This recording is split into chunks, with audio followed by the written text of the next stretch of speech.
You see name brand versus generic on the shelf, and you're told there's a difference in quality. I'm here to tell you that in most cases, you're just simply paying a marketing tax for the label. This is the Urban Sentinel, and let's get into it. Most people see a grocery store and think everything on the shelves comes from different companies, different countries, and that isn't entirely true. There are several national and global companies that actually produce and distribute under dozens of different other labels, and I'm going to cover a few of them here using research that I've done at Walmart. Where are the major global or national food brands? Most brands are a facade.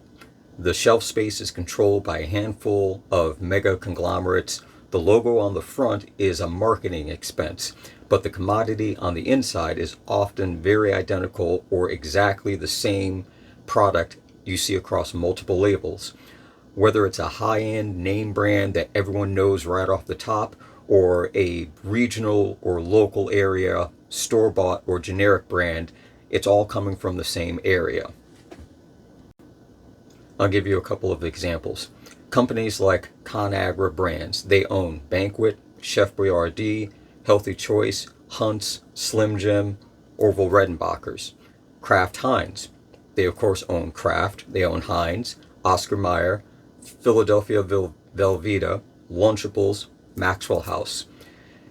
Thai Union, now pay attention to this, Thai Union, they are a larger global company, but they own Tri-Union Foods. Tri-Union Foods owns and distributes Chicken of the Sea, King Oscar, and Genova. Bimbo Bakeries, USA, they own Sara Lee, Entenmann's, Thomas's, Arnold's, Brownberry, and Oro Wheat.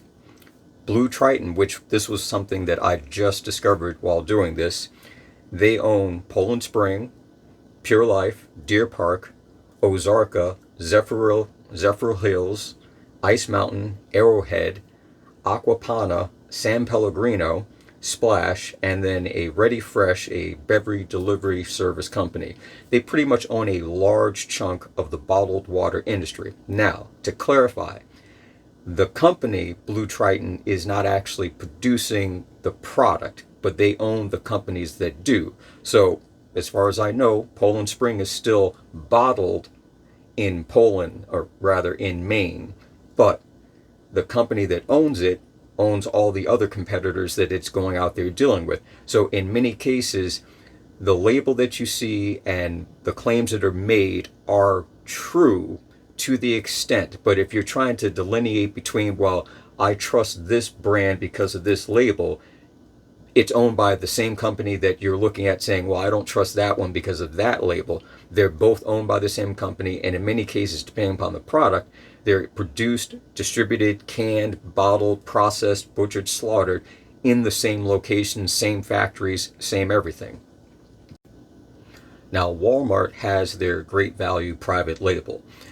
They also contract with various other unnamed third-party manufacturers, so they don't actually produce the things that they sell under their brand.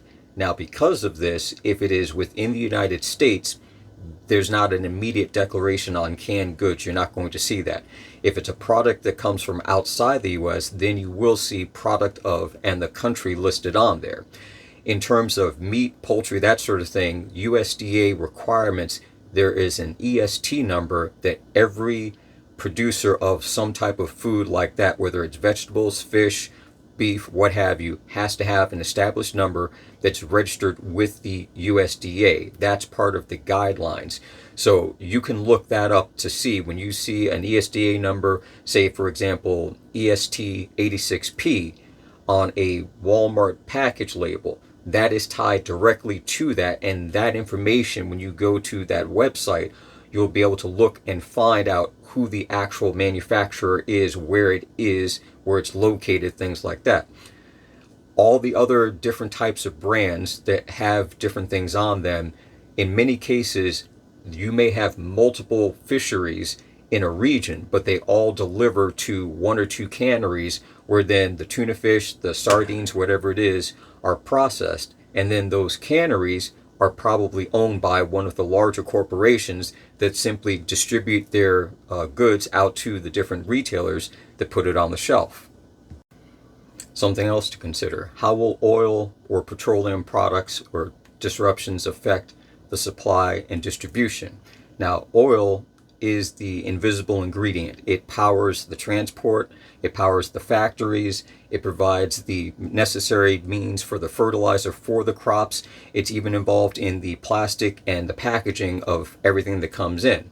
So when oil spikes, manufacturers don't just simply raise prices, they have to shrink packaging size, they have to, in some cases, lower ingredient quality. So you're just paying more not to pay more, you're paying more and in some cases getting less out of it as well. And it's one of those situations where if you look at, let's say, the current situation going on in the Strait of Hormuz, that has an effect on many of the manufacturers and the distributors around the area. But even more so, if going back to the chicken of the sea, when you look at the label, it says product of Poland, because it is effectively produced out there in Poland. If, let's say, Russia were to invade Poland to take over a little bit of the territory, that region would be under conflict. Most likely, the company that is actually canning and processing in Poland is going to redirect their efforts to go from canning sardines to canning hand grenades, and then the company, Thai Foods, will have to shift its workload from Poland to Thailand, where, by coincidence, that is where the sardines come out of for the ones that are canned for Walmart's Great Value.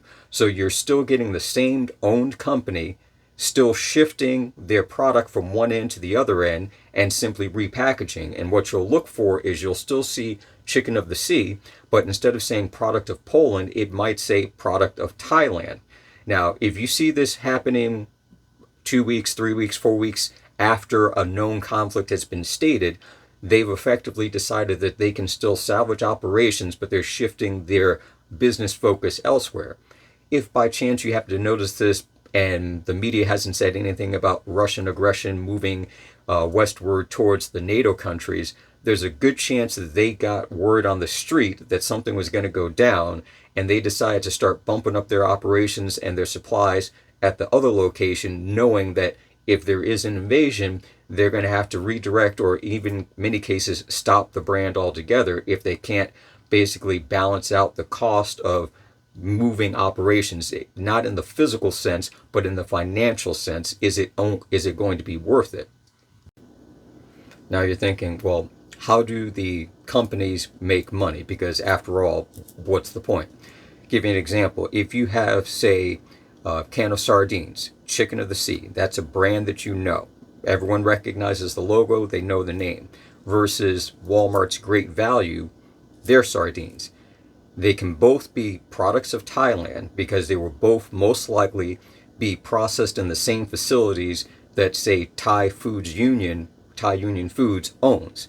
The difference is the labeling of Chicken of the Sea carries a higher value. More people recognize that. More people are willing and more comfortable with purchasing that. So on name brand recognition, that's where they make their money. But they're paying to have their product on the shelves at Walmart. Walmart owns the shelves. So they get rental space from Walmart. That goes into Walmart's pocket.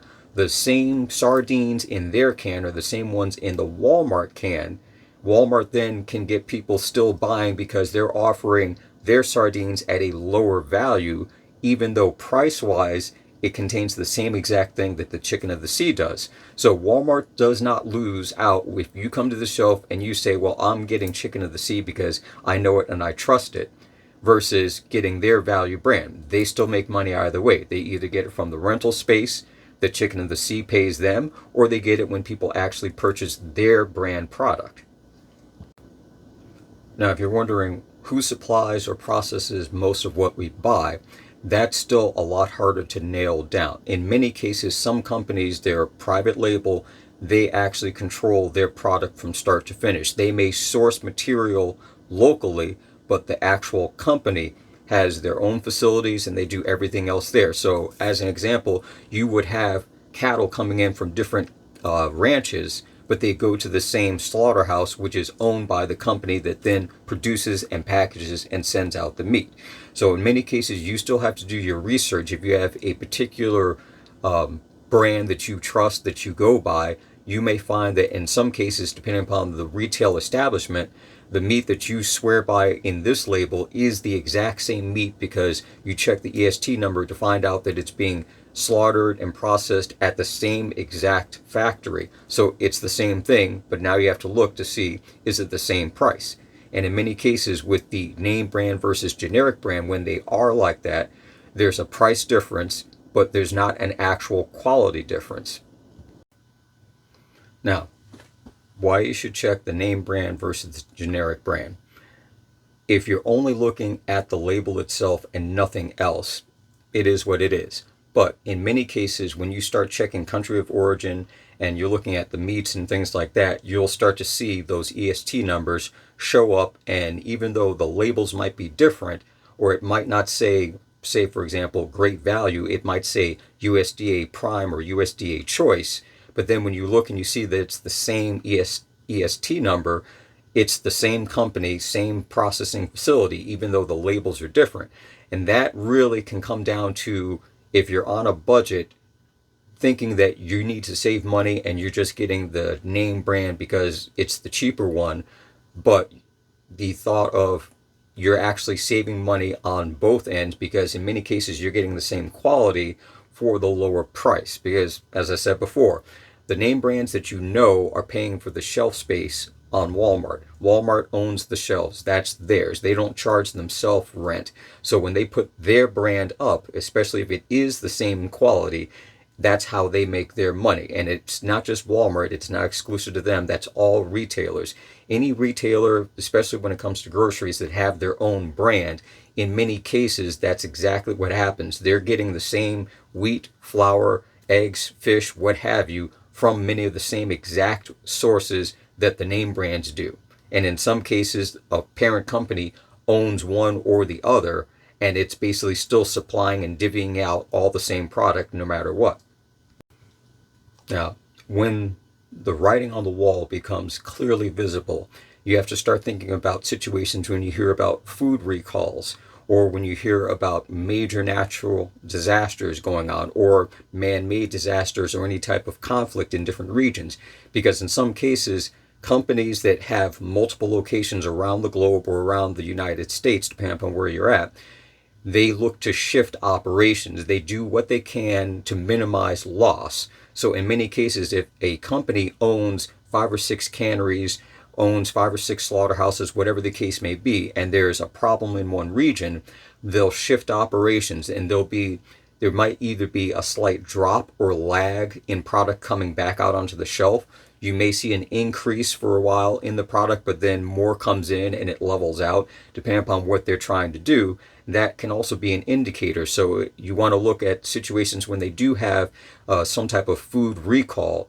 90% of the time when they tell you that, oh, this particular brand, they'll also list other brands along with it because they're all made in the same facility. So if there was an E. coli outbreak at a facility, that one place may have made 5 or 6 different brands with those same products. So you have to be able to check that. Or if there's some situation when it comes to the supply chain of another company, or you find out that this company is going out of business, someone else may have already bought it, and you need to now look to see who they are, what they own, to get an idea of where they might be moving operations to.